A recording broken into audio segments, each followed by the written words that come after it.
বিশ্বনবীকে special surprise দেওয়ার জন্য আল্লাহ প্ল্যান করলেন।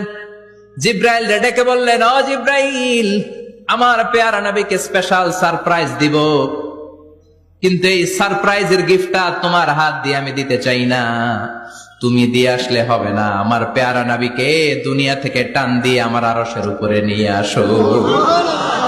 সাহিবুল মেরাজ, যেই নবীর মেরাজ হয়েছে আর কোন নবীর হয় নাই। এই মেরাজ করতে যে কত কাণ্ড, কত প্ল্যান প্রোগ্রাম আল্লাহর।